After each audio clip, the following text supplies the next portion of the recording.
Hey guys, so I just want to come to you with some freelance bookkeepers advice and some bookkeeping business card ideas and just ways to utilize things a little bit more effectively. Now, if you want some help going and growing either your accounting business or your bookkeeping business, and even try and do it on your own, and it just hasn't been going quite the way that you want. It might not just be that maybe you're not making quite as much money as what you want, but maybe you're working too many hours. Maybe you're working 50, 60 hours a week and you're only making like five to $7,000 in top line revenue or even net profit at the end of the day, and you want to be more profitable. You want to be able to scale. You want to have more time with your family without sacrificing your business and without sacrificing your personal life. If that's what you're trying to do, go ahead and click on the link either above or below the video to book a call with me. And on that call, we're going to basically do is just take a look at what is your life looking like? Where are you now? What is the tornado? Maybe your business is very chaotic and you're trying to really find more peace within that business and kind of fix that mess. Then we're just gonna say like, what does life look like once you have this thing fixed? And what do you actually want? And are you really on the path towards getting it? Then afterwards, once we have those two things, we're just gonna look at, hey, where do you want to go? This is the process it's gonna take for you to do that. And then if it makes sense, we can get you started right then and there, and we can start working together inside the mentorship program. If it's not quite the right time, that's a-okay too. You always have access to these videos and in the free Facebook group to go and absorb as much information as you possibly can until you are ready to start working. Now, anyways, okay, so let's talk about really how do you start getting clients from your day-to-day life? Like a lot of people think that clients only come from strangers. But oftentimes, what you need to start really learning and start understanding is that in your day-to-day life, there are people that have your money. The first thing that really did it for me was I started reading this book by this guy named Grant Cardone, and he has this line, it's like, "Who has my money?" And it's like literally which individual has my money? And every single day, I'm on a mission to go and find out if this person has been a good steward of my money. And are they ready to really give it back to me so I can go and use it to fund my life, fund my dreams, fund my just entire world? Right? It's the same thing for you guys. You need to be thinking about that. Every person you talk to is a potential new client or can potentially refer people to you. Now, let's say that you're going like for example, for me in my salsa dance class, every single individual in that dance class, I am talking to that person. I'm finding out, hey, what do you do for work? Oh, I don't work. I have my business. Oh, nice. How long you owned your business? Oh, for like 10 years. Whoa, dude, that's amazing. Dude, what are you up to now? Like how much revenue you guys do? Oh, we do this much, blah, blah, blah, blah, blah. Right? Oh my gosh, dude, that's awesome. Like, here's the magic phrase you got to be looking at. Who's keeping your books? Who does your bookkeeping? Who does your accounting? Who's your CFO? Oh, I don't really have one. I have like a tax account that like looks at it for, like a couple months, but I don't really know how much money I made last year. Ooh, that's interesting. Dude, like, how do you know if you made any money? Well, what do you mean? Well, I had money in the bank. Yeah, but I mean, how much did you have the year before? How much is it growing? Do you have loans? How many trans? And we just start kind of going there, and then it's like, okay, why don't we set aside some time to see if I can help you out? Okay, I can do this time or this time tomorrow, a phone call or a Zoom call, which one works better for you? And it's as simple as that. Okay, one, having your antennas be open and awake and just looking for money. Two, once you find someone who's in a position to pay you money and to give you money, you need to start, number one, building up their confidence, building up like their swagger. So what I basically did there was I'm trying to say, wow, man, that's awesome. You have a business. And I'm trying to get them to say how much money they're making and start almost bragging. Okay, because we need somebody who has money and who doesn't mind spending and doesn't mind talking about it. You're not going to be able to get it if you go with someone and they aren't making any money, they're afraid to talk about it, and they just don't really know. In some cases, though, like sometimes people will have a lot of money and just don't want to talk about it, or they'll talk about it in like kind of a way that will show you they have money, but they don't really value money since they have so much of it. So you're looking for anywhere on that side. Either they love talking about how much they're doing and how well they're doing, or they are kind of like closed off about how well they're doing, but you can tell after 20 years in business, you can tell, you can kind of get this feeling from people. And then once you're able to do that, you just have to go and ask really key questions like who's keeping your books? Who's keeping track of your financial progress? Do you have someone in place doing this stuff? And just making that ask. If you can make that ask, once from there, it's just, hey, let's schedule this call. You'd be surprised how many clients they can get just from being open and talking to people and making friends with people who have money. Like a lot of people, they think you have to be very formal. You have to like send like these long resume style emails, and that business owners are very, very cold and unforgiving. And oftentimes because like we have this idea of, our past boss, right? So let's say that maybe you've had a boss or maybe you're applying for a job and it was very like stringent, very strict. You had to be very formal, and that's kind of what you're bringing over into the business world versus when you're in the business world, it's a little bit different. For example, in corporate America, one of my students, Sharon, she was like, everything we do in corporate America is just emails, just emails, just emails, just emails.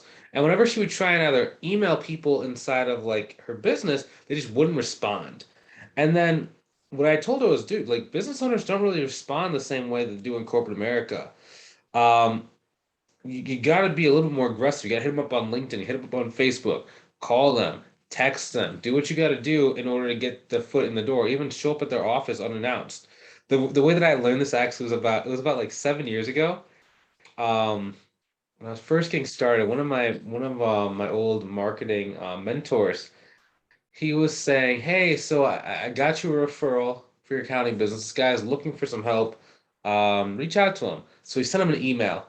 And 2 weeks went by, nothing happened. So I sent him another email. And then another 2 weeks happened, and I was like, What's up?" He reached out to us, like he needed some help. So I ended up going into the guy's office unannounced with like a stack of like flyers, and like I had to go talk to his office admin, who was his wife. And then we were talking, talking, talking, talking. And the guy walks in, he goes, "Oh, hey, who are you?" I said, "Yeah, you, M. Jones said that you were the person who's looking for some accounting and bookkeeping help, right?" "Yeah, I've been waiting for you to call for like a month." I said, "What do you mean call? I sent you emails." "I don't check my email." "Oh, oh."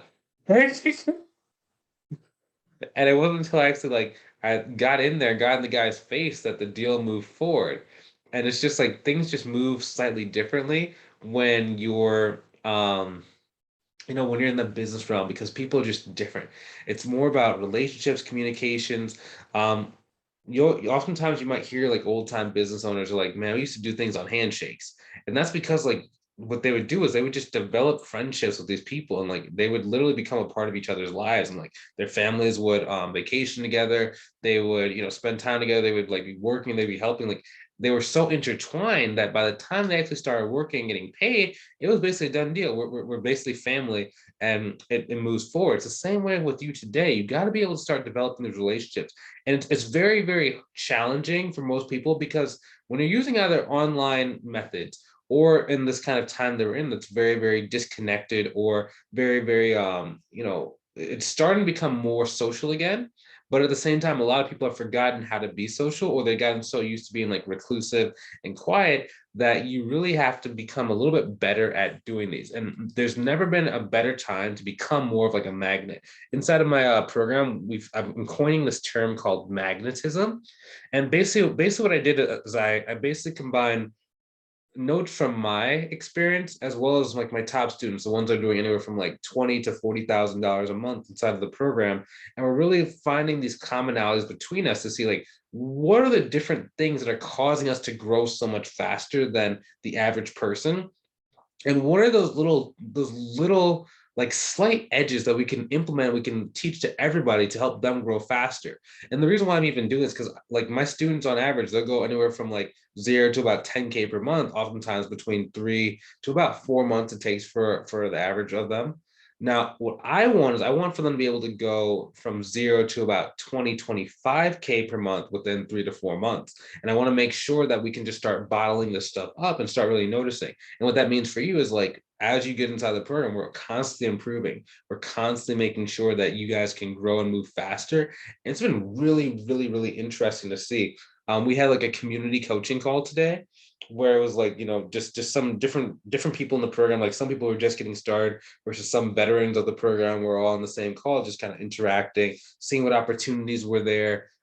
We even had someone like get a subcontracting deal because one of the students like, "Hey, I have too much work today. Like, can someone please help me out? Like, I need this many hours per month. It's going to be anywhere between 1,200 to about $3,000 that I'll be able to pay you. But I really need some help now."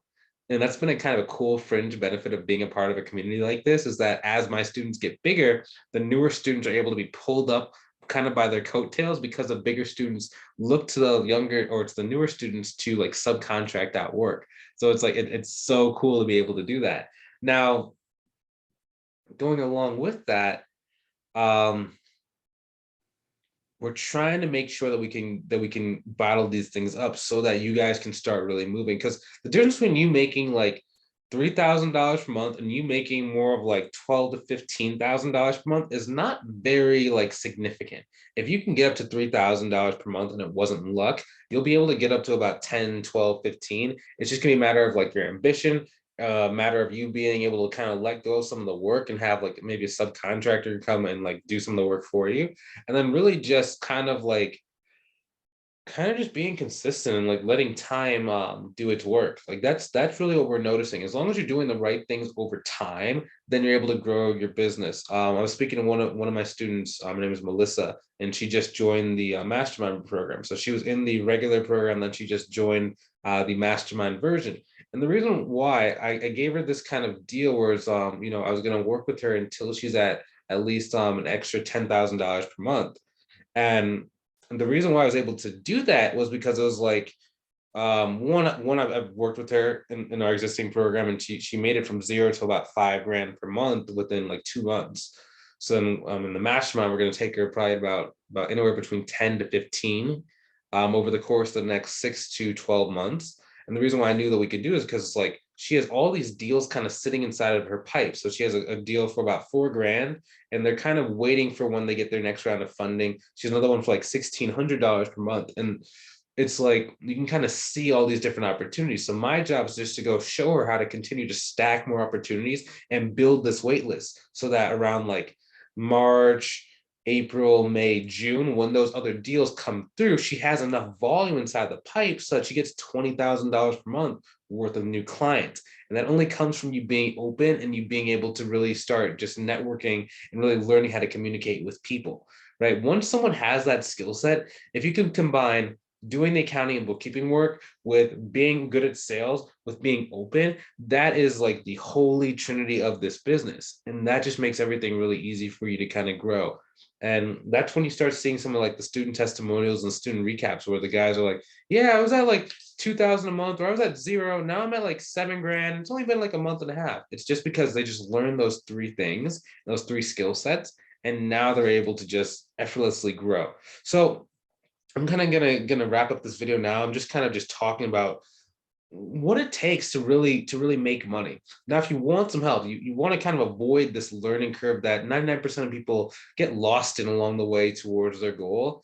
Most people don't actually reach their goals, and they end up settling for a lackluster life, or they're stuck in corporate America for the rest of their career. And there's nothing wrong with corporate America. It's just, if you want to do something else, you should have control of your life. If you like working in corporate and you want to just have your business on the side and that's what you want, that's golden. But if you want to leave your job, be able to do this thing full time while making a really great income and still having time to go, spend with the kids at their baseball games while they're growing up, go to their graduation ceremonies, be able to actually like know your children and know what's going on in their life, like you probably should get a mentor. Like just hold nothing back. You should probably work with me, to be honest. Like, results are here. The proof is in the pudding. If you want some help, go ahead and click on the link either above or below the video, and it's gonna take you to my calendar. And again, on that call, like, we're just gonna sit and we're really gonna look at your life. And we're gonna say, like, I know right now things look like this, but it could look like this. And we're going to really sit down and we're going to highlight, like, what does your life look like when you're making the amount of money you want and you have the time freedom and location freedom that maybe you've been striving for the last like 1 year, 2 years, 3 years of your life. And then we're going to outline a process of what it looks like for you and I to go together on this journey to reach the goal in the shortest period possible. And then if it makes sense, we can work together right then and there. We can onboard you and get you into the program. And at the very least, if it's not a good fit or it's just not the right timing for you, that's okay too. At least you'll know exactly what you need to do. And then when the time is right, we can even work together long term to accomplish this stuff together. So if that's you, I'll see you on the call. If you're not quite ready, I recommend doing it anyway. You got to do things that make you uncomfortable before you're ready to do them. But if you still need more, if you still need to build some more trust or whatever reason, I'll see you inside the next video. No harm, no foul. Talk to you soon. Have a great rest of your day.